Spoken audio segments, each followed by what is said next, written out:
Youth-led nonprofit organization Full Philippines helps overseas Filipino workers complete their college education. And joining us and really humbling us today in the studio is its founder, Emilio Baja. Yay, Emilio Baja! Emilio is really humbling us today. I he know. started this, what, at age 13? At 13, yes, At age 13. exactly. Wow. All right, Emilio, we want to find out how you started with this. I mean, I'm personally friends with your parents, whom will not be mentioned today. Gracie. But how did you start? I know that you've got a global way of living because you know your parents work also in Hong Kong and in the country as well. When did you start thinking, hey, I'm going to go help out our Filipino citizens who are living abroad? Exactly. I think that's a great question. So just to give you some background, I grew up here in the Philippines all of my life. Until at 13, my family abruptly moved to Hong Kong.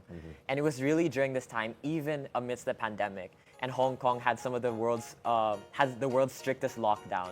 I still saw the immense presence of our kababayans, of our overseas Filipino workers gathered on the streets of Central, whether they're singing, dancing, cutting each other's hair, or even sleeping on the cold, hard ground. And so this scene, every single Sunday without fail, really opened my eyes to the reality that these people are just like me. But unfortunately, they haven't been blessed with the same education that I have been. And so I wanted to see what I could do in my own small way to provide them with this education. My gosh, so I think we just amazing. lost We're our like, jobs wow. right now. What are we doing with our lives? That's when the intro, I was like, he's really humbling us. Should we just say, okay, that's a wrap because we don't have questions? Ferdy and I were talking kanina. We're like, what is the greatest highlight of our life? And we said last night, Hosting hosting the the Bilyonaryo News Channel. raffling with a raffle girl and boy. That was our highlight. But Emilio, I'm so amazed by you. Thank you. So when you decided, when you saw what's happening in Hong Kong, especially every Sunday, you mentioned they were gathering, how did you turn that idea into reality? Because it's very challenging, especially at 13. You want to hang out with your friends, you want to go to the movies. You're playing on a computer. Exactly. So how did you balance that and make it happen? Of course. So I think it really began with just looking and hearing from the community itself, because I knew I wanted to do something to uplift these Filipinos who are just like me, but I wasn't sure how. And I think the best way to have done that was to listen to the community, and I think that's what I did well. And what did you hear? And I heard so many stories. I heard stories of single mothers who left their home in the Philippines, sacrificed their education just to provide for their families. I heard other stories of OFWs who had to move their entire family abroad. And it was just a diverse range of perspectives that I was able to hear, which made me recognize that if there's one thing that these OFWs, these 200,000 OFWs in Hong Kong have in common, it's their sacrifice, but also their resilience. And so I wanted to ensure that we could channel this into something greater. Is there one in particular that really tugged your heart, like a story of an OFW that you really wanted to help out? Yes, I think this is a story I also highlight a lot. Her name is Rosabel, and she first came to me after I started Fulfills, a social media campaign. We had 0 scholars at the time. And she came to us inquiring about Fulfills. And she basically explained that she left her family, she's a single mother in the Philippines, and she had dreams of becoming an engineer, but she had to sacrifice her college degree by becoming a domestic helper in Hong Kong. And so she's been there for, I don't know, 10, 13 years now. And now 13 years later, after first moving to Hong Kong, she's come to us, Fulfills, to see if she can realize finally these dreams of becoming an engineer or whatever it is she wants to do now. And I'm very happy to call her one of our scholars today. Emilio, you know, the stories that you've heard and that you're resonating with, obviously now our viewers, are classic stories. Single mothers or mothers that are married, left, sacrificed, moved over there. And it's the story of an OFW hero in the Philippines. Why did you think that education is the right path or right system to uplift their lives? Is it because you want them to return to the Philippines and help out in our own country? What was the reasoning behind that? I'm a firm believer that education is the most powerful tool a person can have. And so now when we ask our scholars who are already taking up a college degree, what do you plan to do in the future.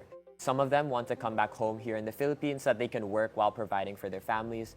Others want to try out other cities around the world, whether that's Toronto, Dubai, wherever it is in the world. And so for me, it really wasn't ensuring that they're able to come home, while of course that would be an amazing benefit for our country, but it is really giving them the opportunity to pursue whatever it is they want to do, and so that they're not constrained by the lack of education they're provided here in the Philippines or the lack of institutional support that forces them to become OFWs simply because they have no choice. Are there any prerequisites for the OFWs who want to become scholars? So we're also very grateful that we have 3 partner schools, AMA University, the Philippine Women's University, and very recently UP, the University of the Philippines. And so through these partner schools, we provide 100% online asynchronous college degree courses for our OFWs in Hong Kong. And so the requirements vary from school to school, but what remains pretty clear is that it's very easy. There are just some legal documents that they have to submit, their transcript of records, and it's really a process that we as Fulfills are happy and excited to help these applicants with. And so we try to make the process as seamless as possible. That's amazing, Emilio. For such a young age, you've already put together these 3 big institutions Thank to you. help out your foundation. My question to you is, you know that OFWs, when they go abroad, they leave their children, as you mentioned. And sometimes these children, of course, they have a more comfortable life. You know, they don't really have to worry about where they're going to get their allowance. Or sometimes education then takes a back seat because they're cushy, right? Have you also helped out the OFWs that you've met and that are going through your program with also understanding where or how to make sure that their children go through, you know, the proper education system rather than just being complacent? Yeah, I think that's a good question. Fulfills right now is really doing our best to provide education for OFWs specifically in Hong Kong, but we've also begun talks with other institutions here in the Philippines to see how we can also fulfill this gap, this missing gap that's often found in a lot of the children of OFWs, to see how would it be possible to maybe even provide them with education. And so this is definitely something that's in the works right now. But I think ultimately by helping and uplifting the lives of our OFWs, we indirectly help their children as well, whether that's through financial support that they're able to gain through education, or whether that's parents being able to show their children that, look, I was able to get a college degree, I was able to do the impossible, and I hope I can inspire you to do the same. Yeah. You know what, Monique? I've spoken to a lot of business leaders, politicians, people that are 3 times your age.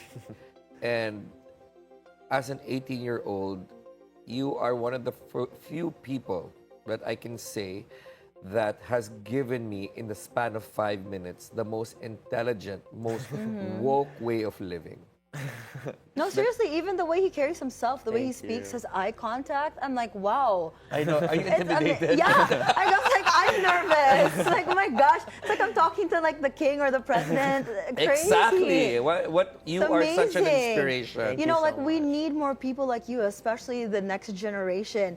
What you're doing is so amazing. Thank I you so like that. I have no other words to say, but I'm kudos to you. How many graduates have you guys had already since starting the program? That's a great question, and thank you so much, of course, for all your praise. I'm very grateful.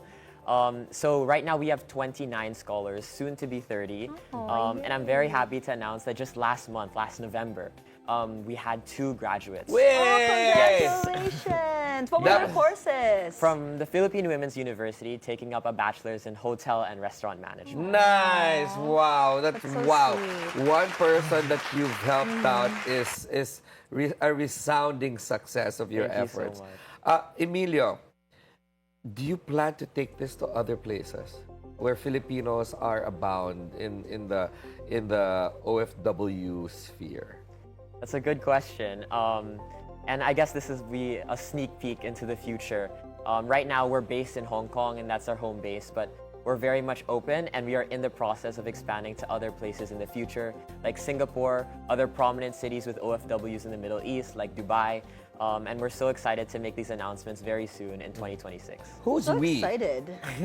We in Fulfills refers to me as well as the amazing team of 50 plus volunteers we have across the Philippines and Hong Kong. With the same age as you, in the same age as you are, or older? It's a wide variety. So we have kids who are even younger than me, freshmen in high school, and even younger, we have some middle schoolers who are trying to do as much as they can, all the way to college grads, people who have already taken up their masters in Hong Kong and elsewhere. And so it's a really strong and powerful team that I'm really proud of. So anybody can volunteer. So Of for our course. viewers watching, they can Yes, volunteer where whatever. can they volunteer? Where can they Of do course, they can check our website at www.fulfills.org, and we also have our social media channels at Fulfills on Facebook, Instagram, LinkedIn, YouTube, you name it. Okay, Mo. that? This kid never fails. He has not only helped out educate people Yeah. and organize, but he is now an author. Yes, he also has a book. Okay, when did you write this book? Ooh, 2 years ago, last year? Yeah. Okay, he was an 16. author at 16. Can you tell us about He's this? amazing. Yes, of course. So I started Fulfills at 13, and over time I realized that while it is amazing to provide online college education to overseas Filipino workers, we also have to address some of the systemic issues that we can see within employers and families around the world who call these domestic helpers, our OFWs, domestic helpers. And so I wanted to see and do what I could to help change the mindset and the stigmatization we can often find towards Filipinos. Because, for example, if we can see in central Hong Kong, the thousands of OFWs who gather every Sunday, many of the local community just view these Filipinos as loud, noisy, and people who leave trash everywhere. And this translates into how people treat their domestic helpers. And so by creating this book, I wanted to ensure that employers and their children alike are able to treat our Filipino modern-day heroes with the respect that they deserve after recognizing their hard work, their sacrifice, their resilience, which this book shares. Wow. Is this already out? Like people can grab copies Yes, already? this is already out. They can order on our website, again at www.fulfills.org, or you can also check it out at Fully Booked in BGC. And you've sold, I'm sure, a lot of copies already. Yes, a and lot. Where does the proceeds go to? 100% of the proceeds go to Fulfill scholarships. Oh, he's giving me goosebumps. I know. Like just So, listening to Emilio, this. I swear. aside from wishing that you would be my son-in-law in the future, has anybody asked you about any political aspirations? This is a question that I get from a lot of people. And I often tell them that I'm not allowed because of my mom. My mom doesn't allow me to join politics. And so, you But know, we maybe in the need him, future, Mommy. Yeah. 70, 80 years from now, but right now, 80 years? 80 years? We Buddy. don't see the change. We need him. He's the change We need you now. Yes. After you finish your education or your master's or your doctorate even, we need you to serve the country in a more how should I say, legislative way. Yeah. What are your future plans? So you've already had a book. You're planning to expand. You mentioned Fulfills. What's next for you? of course. Well, actually, you can even talk about your personal life. Yeah. Let's talk about you. What do you like to do for fun? Sure. So in terms of the future, I'm currently a senior in high school. So I'll be graduating this May, hopefully if everything goes well. And then I hope to go to college in the future. And of course, at the same time, I hope to continue Fulfills. And even beyond college, I hope to continue Fulfills, really trying to empower our OFWs to lead better lives with education. What about your interests? Dating. Fulfill. If you're not Your mother's helping gonna out the kill me, OFWs, but- yeah. What do you do? Well, for me, I really enjoy playing tennis. I also really enjoy talking and reading about Philippine politics, even though I won't. So he likes There you politics. go. Question answered. Even though my mom won't allow me in the future. But I'm really genuinely interested in talking about Philippine politics, and I think it's really sad to see the state of our country right now, Right. especially with issues of corruption. Don't worry, it's your God-given right, and you can tell your mother that. I'll tell her to her face. Thank you so much, Emilio. Thank You're you, such Emilio. You're wonderful. an inspiration to all of us. Seriously, Thank to you. do I better. wish I wish we could talk for another hour the whole day with you, finding out what great things you're gonna be giving the country currently and in the future. Thank you so Thank you. much. And I'm so Thank honored to be here with you. you. We are honored. Yes. It's the other way around. We are the ones honored and intimidated.